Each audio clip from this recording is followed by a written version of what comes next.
സത്യസന്ധമായിട്ട് നിങ്ങൾക്കൊരു ആൻസർ തരാമോ? നിങ്ങൾക്ക് നല്ല ഇൻകം ഉണ്ട്, പക്ഷേ സേവിങ്സ് ഇല്ല. ശരിയാണോ?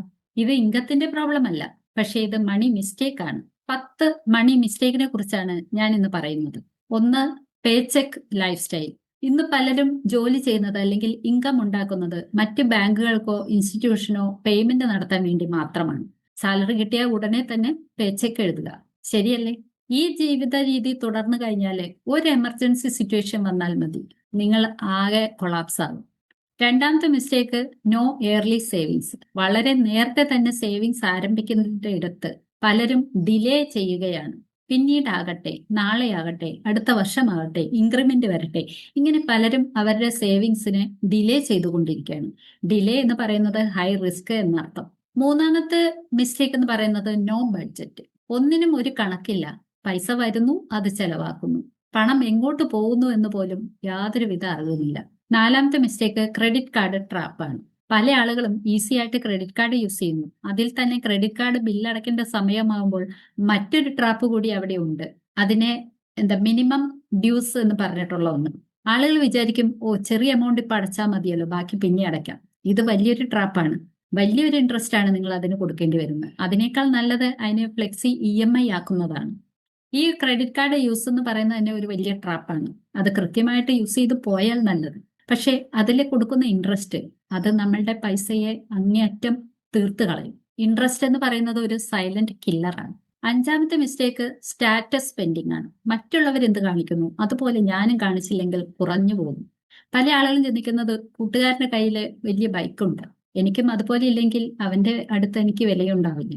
അല്ലെങ്കിൽ അടുത്ത വീട്ടിലെ ആള് വലിയ എന്തെങ്കിലും സാധനങ്ങൾ വാങ്ങി, ഞാനും അതുപോലെ വാങ്ങിച്ചില്ലെങ്കിൽ ഞാൻ മോശക്കാരനാകും. ഇങ്ങനെയാണ് പലരും. മറ്റുള്ളവരാണ് ശരിക്കും പറഞ്ഞ ഇവരെ നിയന്ത്രിക്കുന്നത് എന്ന് പറയാം. അതേപോലെ മറ്റുള്ളവരെ കാണിക്കാൻ വേണ്ടി അവരുടെ ജീവിതത്തിനെ അവർ മാറ്റിക്കൊണ്ടിരിക്കുകയാണ്. അല്ലാതെ ആവശ്യമില്ലാത്ത കാര്യങ്ങൾക്ക് സ്പെൻഡ് ചെയ്തുകൊണ്ടിരിക്കുകയാണ്. ഈ സ്റ്റാറ്റസ് സ്പെൻഡിങ്, ഷോ ഓഫ്, ഇത് നമ്മളെ അങ്ങ് ബ്രോക്ക് ചെയ്ത് കളയും. ആറാമത്തെ മിസ്റ്റേക്ക് എന്ന് പറഞ്ഞാൽ നോ ഇൻഷുറൻസ്. ഇൻഷുറൻസ് എന്ന് പറഞ്ഞാൽ എന്തോ മാറ്റി വെക്കേണ്ട കാര്യമാണെന്നാണ് ആളുകൾ ചിന്തിച്ചിരിക്കുന്നത്. പക്ഷേ വാഹനങ്ങൾക്ക് അവർ കൃത്യമായിട്ട് ഇൻഷുറൻസ് എടുക്കും. കാരണം പുറത്തിറങ്ങിയാൽ പോലീസ് പിടിക്കും. അല്ലെങ്കിൽ ആ ഒരു കാരണം കൊണ്ട് മാത്രമല്ല, അവരുടെ വാഹനത്തിൽ പോകുമ്പോൾ എന്തെങ്കിലും ആക്സിഡന്റ് ഉണ്ടായാലോ എന്നുള്ള പേടിയും അവർക്കുണ്ട്. പക്ഷേ അല്ലാത്ത പക്ഷം ആ വാഹനം ഓടിക്കേണ്ട ആൾക്ക് അതിനേക്കാൾ സേഫ്റ്റി വേണമെന്നോ അല്ലെങ്കിൽ അതിനേക്കാൾ വാല്യൂ ഉണ്ടെന്നോ അവർ ചിന്തിക്കുന്നില്ല. അതുകൊണ്ട് തന്നെ ഒരു ലൈഫ് ഇൻഷുറൻസും ഒരു ഹെൽത്ത് ഇൻഷുറൻസും ഒക്കെ എടുക്കാൻ പറയുമ്പോൾ അത് മാറ്റി വെക്കപ്പെടുന്നു. അതിന്റെ പ്രാധാന്യം അവർ മനസ്സിലാക്കുന്നില്ല. അവരുണ്ടെങ്കിലല്ലേ വാഹനം ഓടിക്കാൻ കഴിയൂ. അവർ ഹെൽത്തി ആയിരുന്നാലല്ലേ വാഹനത്തിൽ പോകാൻ കഴിയൂ.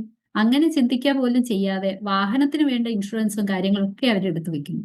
അവരവർക്ക് വേണ്ട ഇൻഷുറൻസ് അവർ മാറ്റി വെക്കുന്നു. ഒരു ഇൽനെസ് വന്നാൽ മതി, അല്ലെങ്കിൽ ഒരു ഇൻകം നഷ്ടപ്പെടുന്ന ഒരു അവസ്ഥ വന്നാൽ മതി, അവിടെ തീർന്നു നമ്മളുടെ എല്ലാ സേവിങ്സും. ഏഴാമത്തെ മിസ്റ്റേക്ക്, ട്രെൻഡ് ചേസിങ്. കാലത്തിനനുസരിച്ചുള്ള മാറ്റങ്ങൾ വരുമ്പോൾ തീർച്ചയായും നമ്മൾ അത്യാവശ്യ മാറ്റങ്ങൾ വരുത്തണം. പക്ഷെ ഓരോ ട്രെൻഡിനനുസരിച്ച് മാറുക എന്ന് പറയുന്നത് അത് നമ്മളുടെ പൈസയെ ഇല്ലാതെയാക്കുകയുള്ളൂ. പല ആളുകളും ഇന്നത്തെ ട്രെൻഡ് അനുസരിച്ച് ഇന്ന കാര്യങ്ങൾ അല്ലെങ്കിൽ ഇത്ര വലിയ ബ്രാൻഡിലുള്ള സാധനങ്ങൾ വേണം എന്നൊക്കെ ചിന്തിച്ച് അതിനു വേണ്ടിയിട്ട് പണം ചെലവാക്കുന്നു, അല്ലെങ്കിൽ അതിനു വേണ്ടി ലോൺ എടുക്കുന്നു. പക്ഷെ അത് നമ്മളെ നശിപ്പിച്ച് കളയുമെന്ന് ചിന്തിക്കുന്നതേ ഇല്ല. അടുത്ത മിസ്റ്റേക്കാണ് സബ്സ്ക്രിപ്ഷൻ. പല ആളുകളും ആവശ്യമില്ലാതെ പല കാര്യങ്ങൾക്കും നിരന്തരമായി പൈസ അടച്ചുകൊണ്ടിരിക്കുകയാണ്. ഒരു പ്രാവശ്യം ചിലപ്പോൾ അതിനെ അടച്ച് അത് എല്ലാ വർഷവും അത് റിന്യൂ ചെയ്യുന്നത് പോകുന്ന രീതിയിലേക്കൊക്കെ അതിനെ ഇട്ട് വെച്ചിട്ടുണ്ടാവും. അതങ്ങനെ ഓട്ടോമാറ്റിക് നമ്മുടെ കയ്യിൽ നിന്ന് ഡെബിറ്റ് ആയിക്കൊണ്ടിരിക്കും. ഈ പണം ലീക്ക് ചെയ്യുന്നത് നമ്മൾ ശ്രദ്ധിക്കുന്നേയില്ല, അല്ലെങ്കിൽ അറിയുന്നേയില്ല. ഈ സബ്സ്ക്രിപ്ഷന്റെ ആവശ്യം പോലും ചിലപ്പോൾ നമുക്ക് ഉണ്ടാവില്ല. ഒമ്പതാമത്തെ മിസ്റ്റേക്ക്, നോ റിട്ടയർമെന്റ് പ്ലാനിങ്. ഇന്ന് എങ്ങനെയൊക്കെയോ മറ്റുള്ളവരെ ബോധിപ്പിച്ച് അല്ലെങ്കിൽ മറ്റുള്ളവരെ കാണിക്കാൻ വേണ്ടി ഷോപ്പ് നടത്തിക്കൊണ്ടേയിരിക്കുന്നു.